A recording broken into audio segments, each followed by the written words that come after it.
10 years saw an increase in allocation towards several infrastructural projects year on year in a bid to spur economic growth and improve service delivery. The Jubilee administration has been banking on infrastructure projects as a multiplier effect for economic growth.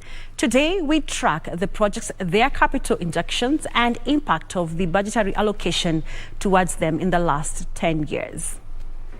Kenya's investment in infrastructure stands at 6.5% of GDP per annum.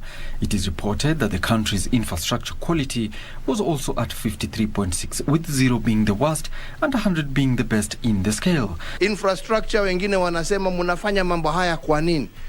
Twayafanya kwa sababu bila infrastructure huwezi inua hali ya maisha ya wananchi. Huwezi upate kazi. Tukisema tunataka stima, tuwasema tunataka stima sio kwa sababu watu wanakula stima, lakini hiyo stima inasaidia kijana kule kijijini kuanza kazi yake ya jua kali, kuanza kazi yake ya welding kidogo hapo, kuhakikisha wameweka barafu maziwa yake isiharibike. So infrastructure is important. In the 2014-2015 budget, 255.9 billion shillings was allocated for energy, infrastructure and ICT, which accounted for 14.5% of the consolidated national government budget in that period. In the 2015-2016 budget, Kenya apportioned over 330 billion to capital projects, infrastructure and energy. The government significantly increased its allocation to energy projects from 40 billion in 2015-2016 to 120 billion in 2016-2017. In the financial year 2017-2018, the infrastructure budgetary allocation of 285 billion represented approximately 12% of the government's total expenditure.